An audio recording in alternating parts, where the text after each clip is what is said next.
What is up there, everybody? Citrus Aviation here with Aviation News this week, episode 71.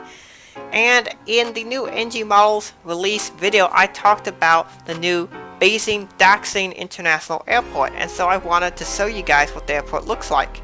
So we have a couple of pictures here today. This first one shows you inside the terminal of the new Beijing Daxingi International Airport. It's a really awesome terminal design, super modern. And the next picture will show you the overview of the airport, which is this. It is a 4-runway major Metropolis airport. This is the new international airport for Beijing. This is not replacing the other Beijing airport, but this is basically an alternative airport. I believe it's supposed to be closer to like downtown Beijing and such, maybe on like the other side, but it's a pretty cool airport. It has places for cargo, FBOs, all kinds of stuff. It's going to be a pretty big and major airport. You can tell it's not fully opened even from this picture. So it was taken in August 2018, which was about the time the very first flight occurred, which was a test flight on a China Southern A380 test airport runways. After that, operation appears to have begun sometime around November of 2019. And the airport features 5 terminals. They are the little fingers that stick out there from the main terminal building. And the previous picture you might have seen has these really cool columns that open up into the sky. So it's basically a lot of light throughout the terminal, particularly down the middle section. And it's a beautiful terminal. I really like how this airport has put in some modern designs for airports, and I think it's really cool. I could see a few issues with this design, but overall it seems to be really good for constantly moving large amounts of traffic at a very nice traffic flow rate. The airport already has a bunch of service right now. It's just over a year old in terms of operations. I believe it opened November 2019. October, November, appears to be November. But it's about a year old now. A lot of great service happening. A lot of China Eastern, Hainan Airlines. We'll have some China Southern. A lot of the airlines flying into Beijing Daxingi. They are flying A330s. It appears to be mostly domestic. I believe this airport can handle international traffic, but it's mostly domestic, and so this is definitely a nice new big airport for China. There are a lot of airports that open up, and I want to start covering more of them. So I thought I might cover Beijing Daxingi because of that new model to celebrate the opening of the airport. So I thought I'd talk about it here in Aviation News this week. Next up, we're here on a website that has some interesting information about a damaged 747 SP. So many of you may remember that there was a hurricane that recently went through the southeastern United States, particularly Louisiana. And this hurricane decimated some aircraft, including this Boeing 747 SP, which was at Lake Charles for a major refit. However, as you can tell from the pictures, it didn't really survive that trip. This aircraft is almost certainly going to be scrapped, which is really sad because before this there were only 6 747 SPs left in operation. So we'll take a look at the pictures and I'll tell you what I think of it. I'll link this website down below so you can take a look yourself. The very first one here shows the hangar, and you can see there's a big chunk taken out of that nose there, just like something just slashed right into it. And one of the reasons why I think that is you can tell this hangar appears to be an open back hangar design, so there's no door to the hangar on the front or back, and so that allows for nice airflow through the hangar, particularly in the southeast where this is. This is in Lake Charles, Louisiana. That's where this airport is. Basically the entire airport was completely flattened and destroyed, so that's to give you an idea of what we're talking about. But a lot of debris was able to fly into the hangar and cause the aircraft to get moved around and get slashed. Here you can see there is what appears to be the piece of a wing of another aircraft lodged into the nose here of the aircraft. Now there was a theory that another aircraft ran into this aircraft. That appears to have been at least temporarily disproven. That was not true. Did not happen. Don't know exactly, but it appears that was not the case. It flew off of something. It looks like an aircraft piece, but it might have been just a piece from a building or something. But it came in, caused a lot of damage to the front, and then the aircraft was pushed by the winds and such, and it hit the side posts that are major structural components of the hangar, wrecking both wings, as we'll see. This is the port side wing here. You can see that's probably a good, I'd say a good $1 million of damage right there.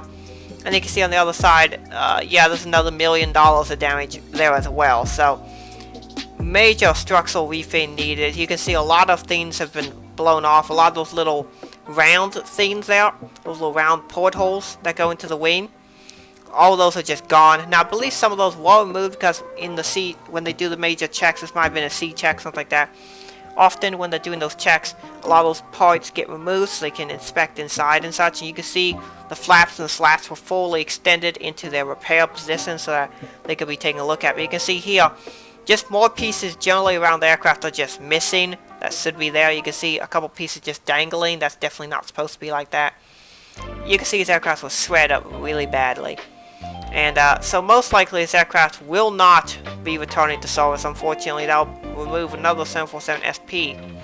This aircraft was registered as Victor Quebec Bravo Mike Sierra 747 SP, operating for Las Vegas Sands Resort Hotels with their prestigious Premier Hotel in Las Vegas, Nevada. Of course, they have some others around the world as well, but they fly a fleet of about 8 or so aircraft that they fly around the world to bring very prestigious customers to their hotels. You can pay money to have the aircraft fly you to Vegas for your hotel stay, which is really cool. But it's really sad to see this aircraft go. Next up, we have the last Antonov 26 for the Hungarian Air Force, flew its last final goodbye flight and then was retired. This flight occurred on the 23rd of June 2020, and this picture was taken from a Hungarian Air Force A319. And then it's a really nice picture that this was taken by a crew member there, and then the aircraft after this flight was retired. The Antonov 26 is a really interesting aircraft. It's a small aircraft, about the size of an ATR or something like that, and a lot of these were used during the Soviet Union era as small commercial aircraft as well as military aircraft.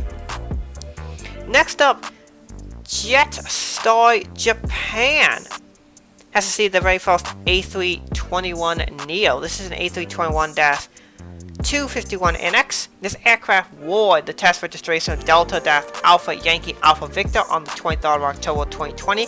I believe since then this aircraft has been delivered. Jetstar is yet another budget brand that's expanding their business to other entities in other countries. So one of the things is, if you are a brand and you want to operate in another country for commercial aviation, usually you have to have the airline based in that country. So what an airline like Jetstar does is, they are obviously an Australian based company, so what they do is they create another brand, Jetstar Japan, have that sub-company based in Japan, then they can operate the Jetstar brand out of Japan as well. So that's what you're seeing a lot of companies like AirAsia and such do. We'll cover the new AirAsia in next week's episode. There's some things to talk about with them. They have some interesting times ahead of them. Speaking of new airlines, Zip Air is Japan Airlines' all brand new low-cost carrier. This is their one of their very first aircraft, Juliet Alpha 822 Juliet 77-8. This aircraft formerly operated with Japan Airlines and is now operating under the sub-brand of Zip Air. This is one of the things that you've seen some of these older 787s starting to transition to other operations. So this is one of the early Japan Airlines 787s. I believe this aircraft was delivered in 2012. And then it's now transitioning to the new discount carrier as it's, 8 years old. As it's, 8 years old now at this time. So it's transitioning on to new things. You're probably going to see 787s start to see the second customers. You're going to start to see some of those move on to a second customer.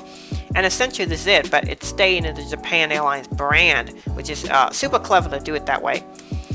So this picture was taken on the 11th of January 2020, but the airline did just start operations just recently. I believe it was just at the beginning of November or at the end of October. They started operations for domestic flights, and they will start doing international flights here shortly. Next up, we have a brand new airline called Globalx. This is the new Miami-based charter company, basically compete with airlines like Miami Air and such. This is to be the very first aircraft here. This is an A321-231, registered Echo Sierra-Mike Lima Sierra, and this picture is taken on the 3rd of November 2020. This aircraft is very interesting because it's been operated by several airlines.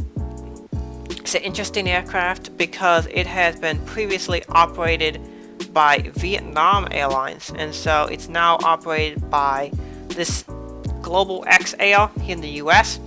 It'll be interesting to see how it solves. Currently this picture was taken in Estonia, where it was repainted, and then the aircraft will be delivered to the United States, and it will start services with Globalx. I suspect they'll be doing some football charters and things like that as some of their first business, but it'll be really interesting to see this aircraft. I might even see it tomorrow and say Iowa State goes to, for example, the Camping World Bowl again. That'd be interesting to see that. Next up, we have a new special livery for this airline that I can't pronunciate, but it's a cargo company that operates 737-4Y0SF. Aircraft registered as Romeo Papa Sierra Delta Mike, and this is a special livery, Mercado livery. I think this is some humanitarian thing. I don't know exactly what it is, but it's a cool, very yellow livery. It's kind of like Spirit, but reminds me of that, but it's pretty cool. Next up, we have a pretty awesome special livery for this United States Air Force F-16C Fighting Falcon. This aircraft and paint scheme celebrates the 75th anniversary of the 457th Fighter Squadron based out of North Fort Worth Alliance International Airport. This aircraft is pretty awesome. They operate the Vipers here. Yes, F-16s are both called Fighting Falcons and Vipers. I've heard quite a few people use both terms. They seem to be synonymous with the same aircraft. And this is pretty awesome how essentially they painted the flag of Texas on the F-16. I think that's awesome. And there's some cool artwork on the tail, kind of an anime style, which looks very nice in this application. So I really like how they did it. And this livery is just so awesome. Probably the best livery of the week. This might be one of the top liveries of the year. I mean, just look at that. It's a flying Texas. It's so cool. Next up, we have a brand new livery from Malaysian Airlines. This aircraft is registered 9 Mike, that's Mike Tango Golf. And this is a new livery, very brightly painted livery. I cannot pronunciate the livery, but it's super cool. It has like some sort of tiger or it's some sort of large cat that's found in Malaysia. Very cool. I like the color scheme with the black and yellow, and then it fades into their Independence livery, which I also cannot pronunciate the name of that, but it's basically was a livery to celebrate the country's independence.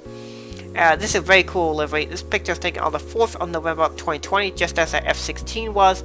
Very awesome livery. So far, I have overall liked the Malaysian Airlines rebrand. I haven't heard too many good things about the airline since then, but at least they're not crashing their planes all the time, so that's an improvement.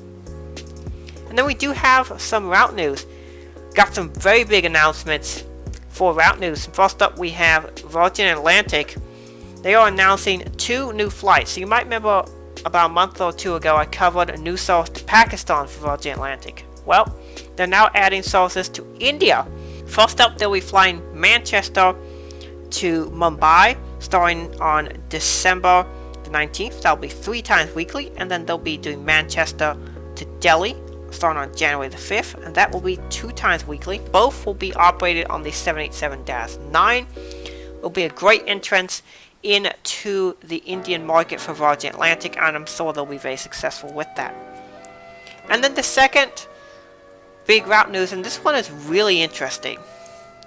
Southwest Airlines is flying to 2 new destinations. They will start at the end of the year, I believe in December. And Southwest will be opening up operations at Chicago O'Hare International Airport and Houston George Bush Intercontinental Airport. Now, for those who are not familiar with U.S. aviation, that might just make sense to fly those 2 airports because they're 2 of the big airports in the country. However, for those who know Southwest Airlines, you'll notice it's very peculiar, because Southwest likes to operate out of secondary airports if it is significantly cheaper to do so, unless they have a major relationship with that major airport, which they're able to get some deals. Because landing slots, gate fees, all kinds of fees that the airport charges for an airline to fly in are quite expensive. And so instead of flying into Chicago O'Hare, Southwest for the last couple decades has been flying into Chicago Midway and has made it their largest hub. And then they've also flown into Houston Hobby Airport instead of Houston George Bush Intercontinental because it's a lot cheaper there. They have a controlling interest in the airport, and they can pretty much kind of mandate prices however they want, because they're essentially they don't get a deal they like with the airport, they can just pull out. And it's really surprising that they're going to Houston Bus and to Chicago O'Hare, but I suspect there's an interest in it because there's enough demand for those two airports, and because of the whole situation currently occurring with the illness going around, they might have been able to get some really good deals at those airports, so I think that's why they're able to fly in. I don't have any route information for what the routes to George Bush Airport will be, but at Chicago O'Hare, they'll be launching services to Baltimore, Dallas Love Field, that's another airport where they fly to the lesser airport, Denver, Nashville, and Phoenix Sky Harbor. So, very exciting times for Southwest Airlines. Great time to be a fan of the airline because you now have 2 new airports to fly to, and from what it looks like, flights are fairly cheap there. So, good times coming for Southwest, and yeah, we got good things to look forward to. So, hope you enjoyed this video. Thank you guys for watching. It would be great if you guys do, support the video, because I am moving to the Saturday time slot for the Aviation News This Week series. I don't usually ask for people to support the video because I believe that if you like the videos and such, you'll like, subscribe, whatever, or turn on the bell notifications, all that kind of thing. And but I do really want the new Saturday time slot to be successful, so if you guys would say and such, that would be great. Also, fun fact, I was looking at my channel analytics recently, and I noticed that we have 45% of subscribers who also have the notification bell on. That is awesome, because that is a high statistic. Most channels are somewhere in the 15 to 20 to 35 range, somewhere in that percentage, for people who are subscribed also have the notifications turned on. Thank you guys so much for turning on notifications. That really tells YouTube that you guys like my content, and I really appreciate that. Again, you don't have to do none of this stuff. You aren't required to, but I do appreciate those of you who do. I really appreciate the great fans of the channel.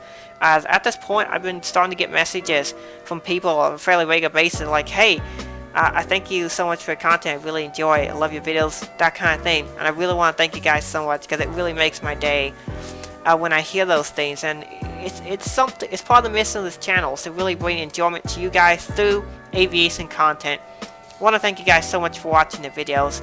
It really does. I really do appreciate that. And so yeah, hope you guys enjoy this video. I want to thank you guys so much for watching the video today, and have a great rest of the day, and God bless you.